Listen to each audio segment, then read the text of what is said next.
मित्रांनो, सकाळी उठल्यानंतर जर आज तरी आपलं पोट साफ होईल का असा प्रश्न तुम्हाला पडत असेल आणि तुम्ही कॉन्स्टिपेशन किंवा मलबद्धतेशी युद्ध करत असाल रोजच, तर हा व्हिडिओ तुमच्यासाठी महत्त्वाचा आहे. तर मी डॉक्टर तुषार कोकाटे पुन्हा एकदा खूप खूप स्वागत आहे तुमचं.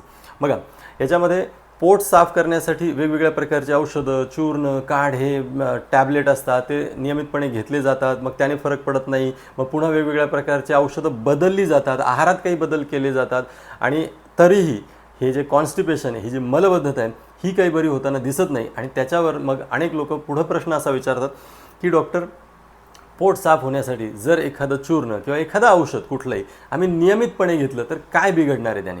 तर बघा, याचं उत्तर असं आहे की कधीतरी अशा पद्धतीने पोट साफ करण्यासाठी औषध घेणं हे वेगळं आहे, परंतु अशा पद्धतीने रोजच पोट साफ करण्यासाठी औषधच घ्यावं लागतंय याचाच अर्थ काहीतरी निश्चितपणे बिघडलेलं आहे. आता असं औषध घ्यावं का या प्रश्नाचं एका शब्दात उत्तर आहे की नाही, रोज अशा पद्धतीने औषध खरं तर घेतलं नाही पाहिजे. याचं कारण असं आहे की पोट साफ होणं ही एक नैसर्गिक प्रक्रिया आहे आणि ह्या नैसर्गिक प्रक्रियेला कुठल्याही असिस्टंटची म्हणजे बाहेरच्या मदतीची खरं तर गरज पडलीच नाही पाहिजे.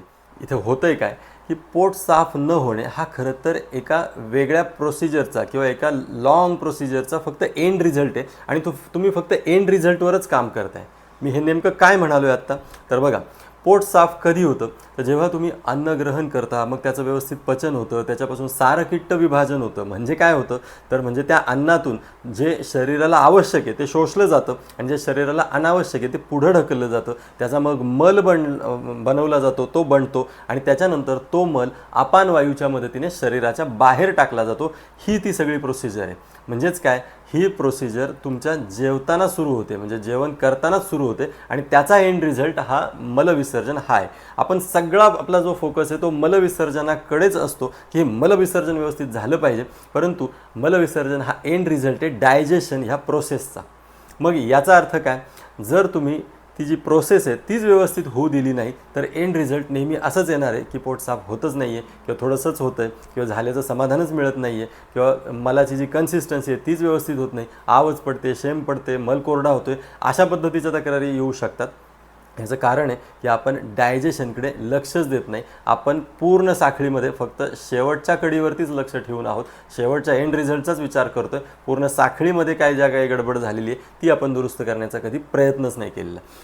तिसरी आणि सगळ्यात महत्त्वाची गोष्ट की याच्यामध्ये जेव्हा तुम्ही काही औषधं घेत असता, म्हणजे काही लोक इसबगोलयुक्त औषधं घेतात, अनेकांना तर माहितीही नसतं ह्या चूर्णामध्ये किंवा टॅबलेटमध्ये काय, पण जनरली इसबगोलयुक्त काही औषधं असतील. इसबगोलचा रोल काय, इसबगोल काम काय करतं तर हा जो इसबगोल आहे हा पोटात गेल्यानंतर तुमच्या आतड्यातलंच पाणी शोषण करतो, तिथे जाऊन फुगतो आणि मग मलाला एक प्रकारची घनता येते, थोडी द्रवता येते आणि मग मल पुढे ढकलला जातो. मग याच्यात वाईट काय, बरं आहे की मग अशा पद्धतीने आम्ही रोजच केलं तर वाईट काय, तर वाईट हे की ही एक मेकॅनिकल प्रोसिजरसारखी काम करते. कारण इसबगोल डायजेशन सुधारवण्यासाठी, डायजेशन व्यवस्थित करण्यासाठी काहीच कामाचं नाही आहे किंवा काहीच त्याचा रोल नाही. समजा त्याच्यामध्ये हिरडा किंवा जयपाळसारखे काही द्रव्य असतील तर जयपाळ, अनेकांना हेही माहीत नसतं की आपल्या ह्या औषधांमध्ये खरंच जयपाळ आहे का किंवा हिरडा आहे का. बघा, ही जयपाळयुक्त औषधं किंवा हिरडायुक्त औषधं ही औषधं म्हणून खूप चांगली आहेत, परंतु ते घेण्याचे काही नियम आहेत आणि ती काही लोकांना चालतात, काही लोकांना चालत नाही. त्यामुळे अशा पद्धतीने आणि फक्त पोट साफ करण्यासाठी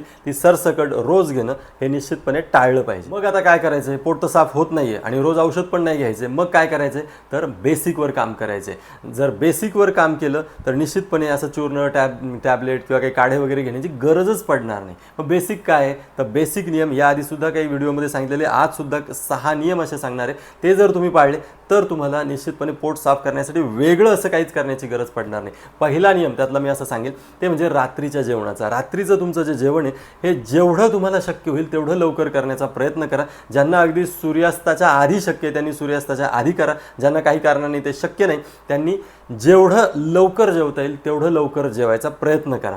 दुसरा नियम असा आहे की जेव्हा रात्रीचं जेवण तुम्ही घेताय तर त्याच्यामध्ये जड पदार्थ टाळा. हे रात्रीचं जेवण हलकं असलं पाहिजे असा प्रयत्न ठेवा, जेणेकरून रात्रीचं जेवण लवकर झालं, त्यातही ते हलकं असलं. आणि रात्रीची झोपसुद्धा खूप महत्त्वाची. इथे अनेक लोक रात्री जागरण वगैरे करतात, आतड्यांना रुक्षता येते, कोरडेपणा येतो आणि मग सकाळी कॉन्स्टिपेशन होतं.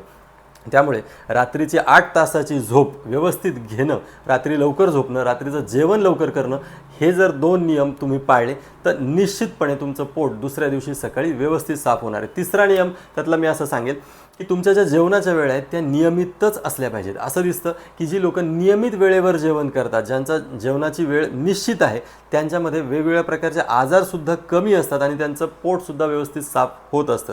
याचं कारण असं आहे की जर तुमच्या जेवणाच्या वेळा निश्चित असतील तर शरीराला माहीत असतं की कोणत्या वेळेला अन्न येणार आहे आणि त्या पद्धतीची पचनाची तयारी शरीर आधी करू शकतं, आधीच सगळं रेग्युलेट करू शकतं आणि म्हणून तुमच्या जेवणाच्या वेळा निश्चित असणं हे सुद्धा तितकंच महत्त्वाचं आहे. पुढचं असं की जेवणाच्या वेळा निश्चित का असायला पाहिजेत, तर डायजेशन व्यवस्थित झालं पाहिजे. मग याचाच अर्थ कॉन्स्टिपेशन होतं आहे, मलबद्धता होते, म्हणजे डायजेशन व्यवस्थित होत नाही आहे, बरोबर आहे. मग तुम्ही जे काही जेवण करताय, जे काही तुम्ही जेवताय, जे काही तुम्ही खाताय ते भुकेपेक्षा 2 घास तुम्ही कमी घेतलं पाहिजे. इथे अनेक लोक असं म्हणतात की डॉक्टर आम्ही कमीच जेवतो, पण तुम्ही सध्या जेवढं खाताय त्याच्यापेक्षा म्हणजे भुकेपेक्षा 2 घास जर तुम्ही कमी सेवन केले तर डायजेशनवर म्हणजे पचनावर येणारा जो अतिरिक्त ताण आहे तो तुम्ही कमी करणार आहे. कारण तसंही भरपूर खाऊन जर ते पचत नसेल तर तसंही त्याचा शरीराला उपयोग नाही आहे. त्यामुळे जर 2 घास कमी खाल्ले आणि ते जर पचलं तर त्याचा शरीराला जास्त उपयोग होणार आहे आणि पोट साफ होण्याला सुद्धा त्याची मदत होणार आहे. तर हे झाले 4 नियम. 5वा नियम असा आहे की जेवल्यानंतर बसून राहू नका. जेवल्यानंतर बसून राहिलात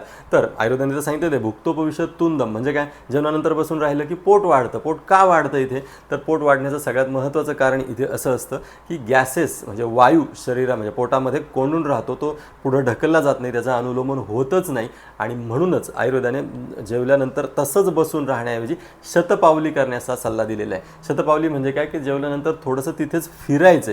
याने काय होतं तर याने गॅस पुढे सरकण्यास मदत होते. कारण बऱ्याच वेळेला कॉन्स्टिपेशनमध्ये जरी तुमचं डायजेशन ठीकठाक झालेलं आहे परंतु कॉन्स्टिपेशन होण्याचं एक कारण गॅसेस अडकणं हे सुद्धा असतं आणि जर गॅसेस अडकले तर मलाला विशिष्ट गती जी प्राप्त व्हायची, जो फोर्स पाहिजे तो प्राप्त होत नाही आणि म्हणूनच जेवणानंतरची शतपावली हा साधा उपाय, याने सुद्धा तुम्ही तुमच्या पोटातले गॅसेस कमी करू शकता आणि कॉन्स्टिपेशनसुद्धा दूर करू शकता.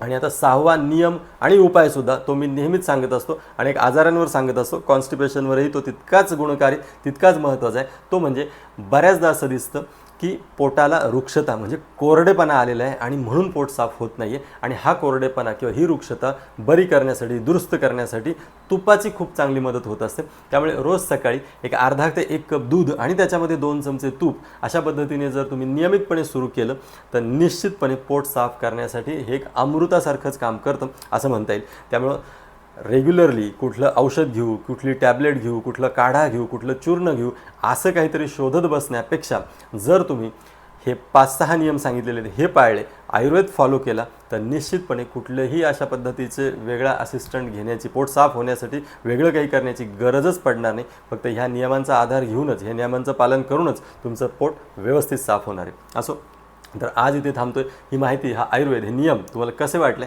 हे मला नक्की सांगा. व्हिडिओ जर आवडला असेल तर लाईक जरूर करा, शेअर जरूर करा. याबद्दल तुमच्या काही शंका असतील, प्रश्न असतील तर त्यासुद्धा कमेंट बॉक्समध्ये विचारायला विसरू नका. बाकी चॅनल तुम्ही अजूनही सबस्क्राईब केलेलं नसेल तर चटकन पटकन करून टाका, कारण आरोग्यविषयक, आयुर्वेदविषयक वेगवेगळी नवनवीन आणि तरीही शास्त्रीय अशी माहिती घेऊन आपण पुन्हा भेटत राहणारच आहोत. खूप खूप धन्यवाद.